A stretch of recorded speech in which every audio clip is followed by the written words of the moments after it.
Imagine you're designing a medical device that requires a precise chemical reaction to produce exactly the right amount of a life-saving gas. Too little, and the device fails. Too much, and it becomes dangerous. Getting the quantities exactly right is not guesswork. It is pure chemistry and mathematics working together. I am Miss Kathy, and today we are going to explore stoichiometry, the foundation of calculating reactants and products in chemical reactions. You will learn how to apply mole ratios and balanced equations to solve real engineering problems with confidence and precision. Let us get started together. Take a moment to carefully study this diagram and note the key relationships and values shown. By the end of this session, you will be able to define and physically interpret three fundamental mass concepts in chemistry: relative atomic mass, relative molecular mass, and relative formula mass, all built on the carbon-12 reference scale. These concepts are the foundation of stoichiometry, so getting them right early means every calculation you do later in chemical engineering will make complete sense. Let us kick off this topic by looking at some foundational ideas that underpin all of stoichiometry: relative atomic mass, relative molecular mass, and relative formula mass. These concepts are the building blocks for everything that follows, including mole calculations and chemical equations. Understanding them well means you will be able to work confidently with quantities in chemistry, which is essential in engineering design and process calculations. Stoichiometry is the branch of chemistry that deals with the quantitative relationships between reactants and products in a chemical reaction. Think of it like a recipe. Just as a cake recipe tells you exactly how much flour, sugar, and eggs you need, a balanced chemical equation tells you the exact proportions of substances involved. For example, 2 molecules of hydrogen gas react with 1 molecule of oxygen to produce 2 molecules of water. This precision is what makes stoichiometry essential in engineering. Whether you are designing a combustion engine, scaling up a chemical plant, or calculating fuel requirements, you need to know exactly how much of each substance is involved.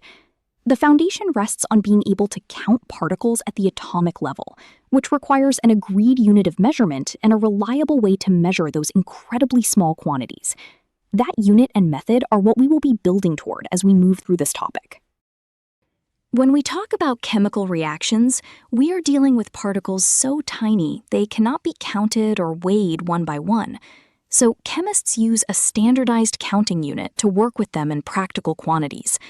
Now, how you count depends entirely on what type of substance you are dealing with.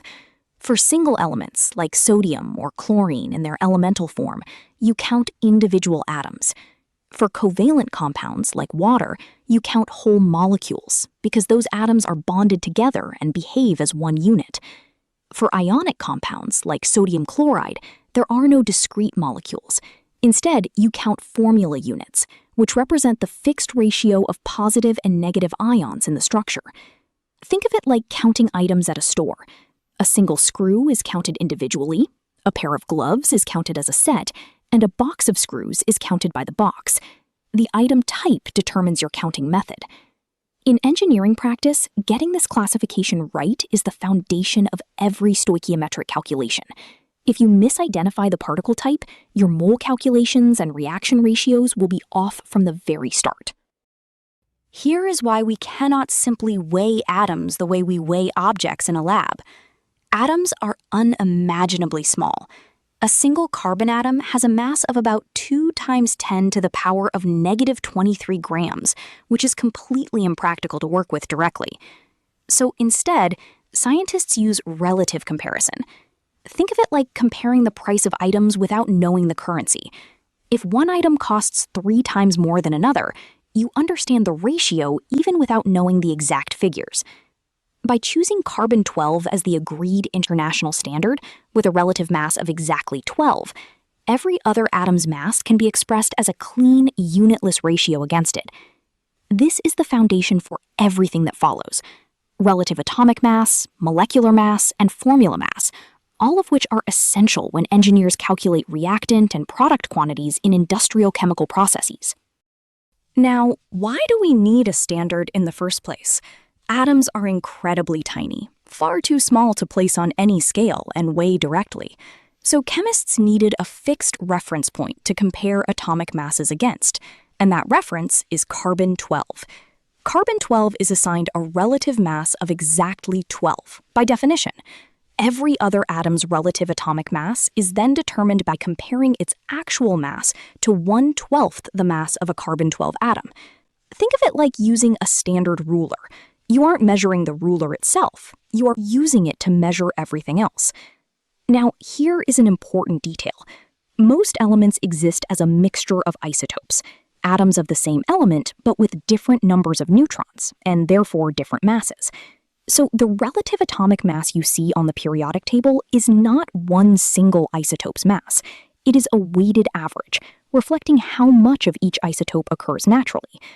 And finally, because relative atomic mass is a ratio, one mass compared to another, the units cancel out completely. It is a pure number with no units attached. This unitless nature is actually what makes it so universally useful across all chemistry and engineering calculations. Now we are looking at three closely related terms that form the foundation of all mass calculations in chemistry and chemical engineering. Relative atomic mass, written as AR, is the average mass of an atom of an element compared to 1/12 the mass of a carbon-12 atom. Relative molecular mass, written as MR, applies the same comparison, but for covalent molecules. Relative formula mass, also written as MR, does the same for ionic compounds, where we use formula units instead of molecules. The key anchor here is carbon-12, which is universally fixed at exactly 12. Everything else is measured relative to it, hence the word relative. Think of it like a reference ruler. Carbon-12 is the standard ruler, and every other atom or molecule is measured by comparing its mass against that ruler. One important point students often overlook. Because these quantities are ratios, they carry absolutely no units. That is not a mistake. Dimensionless values are perfectly valid and intentional here. In engineering practice, these values are what you look up from the periodic table when calculating molar masses, which then feed directly into your stoichiometric calculations for reactor design, material balances, and formulation work. Now let us look at how relative mass actually works in practice across three different substance types. For chlorine, the relative atomic mass is 35.453. This is not a whole number because chlorine exists as two naturally occurring isotopes, and this value is the weighted average based on the carbon-12 standard. For water, the relative molecular mass is 18.016, which you get by adding two hydrogen atoms at roughly 1.008 each, plus one oxygen atom at approximately 15.999. For ethanol, we sum all the atoms in the molecular formula, giving us 46.068.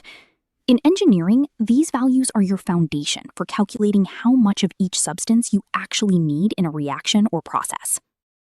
Now let us continue with relative mass in practice, this time looking at ionic compounds. For sodium chloride, the relative formula mass is 58.443. We call this MR rather than molecular mass because ionic compounds do not exist as discrete molecules. They form repeating lattice structures, so we refer to the formula unit instead. For magnesium chloride, MR is 95.218. Notice it is larger because magnesium chloride contains two chlorine atoms in its formula unit, adding more mass overall. And remember, these values carry no units. They are pure ratios referenced against carbon-12, which is exactly what makes them universally useful across all calculations in chemistry and engineering. Here is your chance to attempt this before I walk you through it. Pause now. These three questions test whether you can correctly identify the chemical species and apply the right relative mass term. For oxygen gas, think about how many atoms are bonded together.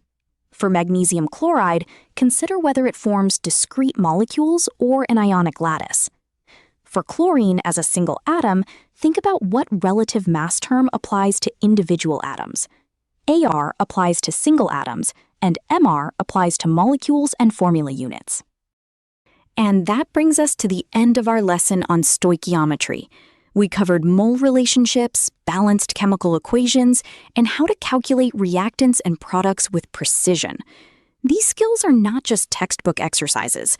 Engineers use them daily to design chemical processes, scale up reactions safely, and minimize waste in real production systems.